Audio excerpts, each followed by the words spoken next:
saya berkeyakinan bahwa bukan tidak mungkin Qatar akan bisa menciptakan kejutan.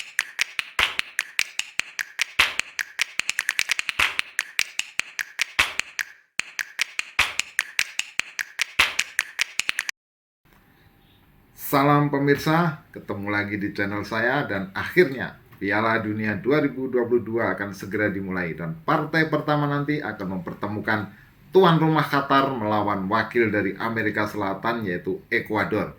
Nah, kira-kira bagaimana nih prediksi pertandingan pembuka nanti? Dan dalam pandangan saya, Qatar sebagai tuan rumah meskipun dia berada dalam peringkat FIFA yang rendah di peringkat FIFA 50 dan tidak banyak diunggulkan, saya berkeyakinan bahwa bukan tidak mungkin Qatar akan bisa menciptakan kejutan di Piala Dunia 2022 di kandangnya sendiri. Mengapa? Jadi begini penjelasannya. Selama ini tuan rumah Piala Dunia selalu memiliki catatan rekor yang bagus. Hanya satu yang buruk sepanjang sejarah Piala Dunia, yaitu Afrika Selatan, di mana mereka gugur di putaran grup. Jadi kalau kita runut ke belakang, setiap tuan rumah di Piala Dunia ini selalu bisa mencapai hasil yang ya setidaknya dia bisa lepas dari putaran grup. Hanya satu yang tidak bisa lepas, yaitu Afrika Selatan. Mulai dari tahun 30 Uruguay juara, kemudian Italia 34 juara, Prancis 38 perempat final, kemudian Brasil 50 final, Swiss 54 perempat final, Swedia 58 final, Chili 62 semifinal, kemudian Inggris tahun 66 juara. Dan kalau kita lihat Meksiko tahun 70 pertama kali mereka menjadi tuan rumah perempat final. Jerman Barat tahun 74 juara, Argentina 78 juara. Spanyol 82 agak sedikit mengecewakan, ada di putaran 16 besar tetapi bisa lepas dari putaran grup. Meksiko 86 dua kali sebagai tuan rumah, Meksiko tembus ke perempat final. Italia 90 mereka ke semifinal. Amerika Serikat, tim yang sebelumnya begitu diremehkan, menjadi tuan rumah tahun 94 ke 16 besar. Prancis 98 mereka menjadi juara. Kemudian Jepang tahun 2002 ketika itu lolos dari putaran grup. Korea Selatan bahkan menciptakan kejutan yang luar biasa ke semifinal. Nah, berikutnya hanya Afrika Selatan yang masuk, tidak bisa lepas dari putaran grup, karena pada tahun 2006 Jerman tuan rumah mereka bisa ke semifinal. Di 2010 inilah adalah sebuah pengecualian.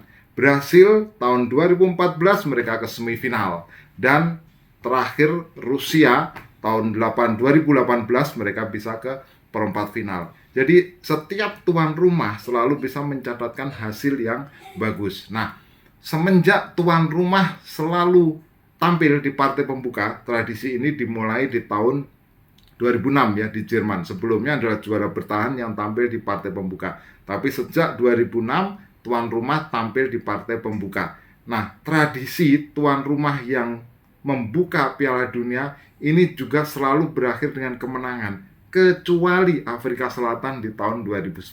Ketika itu kalau Anda masih ingat, mereka bermain imbang 1-1 dengan Meksiko. 2006 Jerman ketika itu menjadi tuan rumah bisa mengalahkan Costa Rica 4-2. Kemudian Afrika Selatan yang satu-satunya pengecualian. Setelah itu Brasil bisa mengalahkan Kroasia 3-1. Kemudian Rusia mengalahkan wakil Asia Arab Saudi 5-0. Nah, Qatar di sini bertemu dengan Ekuador. Saya berpandangan bahwa bukan tidak mungkin Qatar yang tidak diunggulkan akan bisa menciptakan kejutan. Nah, mengapa? Jadi begini, Qatar ini adalah sebuah tim yang barangkali di Piala Dunia 2022 ini memiliki persiapan yang paling lama. Jadi bisa dibilang mereka itu berkumpul sejak bulan Juni tahun ini. Jadi ini sudah sangat lama dibandingkan dengan tim-tim lain yang pemainnya banyak tampil di kompetisi di Eropa yang baru berkumpul dalam 1-2 minggu terakhir ini. Nah, Qatar ini sudah berkumpul sejak bulan Juni, sudah sangat lama. Dan jangan lupa, 13 dari 26 pemain Qatar yang dipanggil untuk Piala Dunia 2022 ini berasal dari satu klub, Bayangkan, separuh dari 26 rosternya, separuh dari 26 anggota skuadnya ini berasal dari satu klub, yaitu Al Sadd.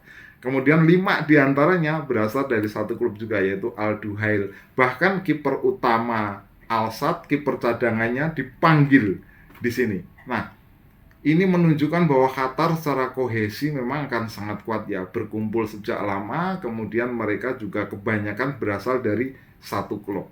Nah, memang kalau kita melihat Qatar, pelatihnya juga sudah sangat lama mengenal sepak bola Qatar ya. Felix Sanchez ini, dia mantan pelatih Akademi Barcelona, kemudian dia dibawa ke Aspir Academy, sebuah akademi yang dibangun dengan biaya 20 triliun di Doha. Bayangkan sebuah akademi yang menghabiskan biaya sedemikian besar di Doha dengan pelatih sekaliber Felix Sanchez. Ini adalah akademi yang berhasil melahirkan pemain-pemain yang sekarang menjadi tulang punggung tim nasional Qatar.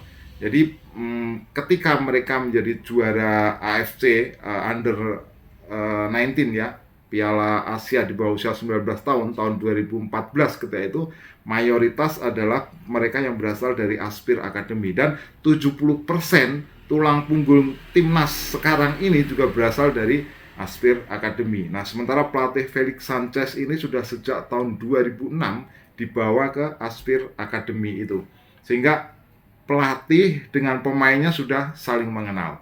Nah, jangan lupa juga bahwa Qatar ini adalah juara Piala Asia tahun 2019. Mereka hanya kebobolan 1 gol. Mereka juga tampil di Copa America meskipun gagal di putaran grup. Mereka juga bisa menembus ke semifinal Piala Emas tahun 2021. Nah, jangan lupa juga bahwa liga mereka ini sudah cukup banyak mengumpulkan pemain-pemain hebat. Ada Xavi, ada Pep, ada Eto'o, Alderweireld, kemudian James Rodriguez. Nah, ini yang membuat pemain-pemain di liga lokal Qatar bisa merasakan tampil bersama pemain-pemain dengan kualitas dunia. Nah, kalau kita lihat lawannya, Ekuador, ini kebanyakan adalah pemain-pemain muda ya.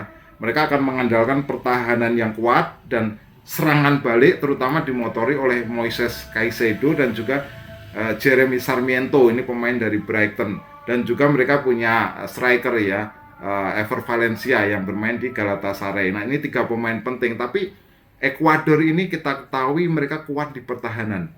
5 pertandingan terakhir ini mereka tidak pernah kebobolan. Melawan Irak, melawan Jepang, melawan Arab Saudi, melawan Tanjung Verde, dan melawan Meksiko tidak pernah kebobolan. Hanya saja mereka hanya bisa memasukkan 1 gol. Jadi hasil pertandingan 5 pertandingan terakhir mereka ini adalah 0-0 melawan Irak, 0-0 melawan Jepang, 0-0 melawan Arab Saudi, hanya menang 1-0 melawan Tanjung Verde, dan juga 0-0 melawan Meksiko. Jadi mereka tidak punya striker yang bagus, tidak bisa bikin gol, tapi juga sulit kebobolan. Nah, inilah alasan mengapa Qatar di sini punya peluang besar untuk bisa menciptakan kejutan di pertandingan pertama nanti. Silakan jika Anda punya komentar, kita ketemu di pembahasan berikutnya. Salam.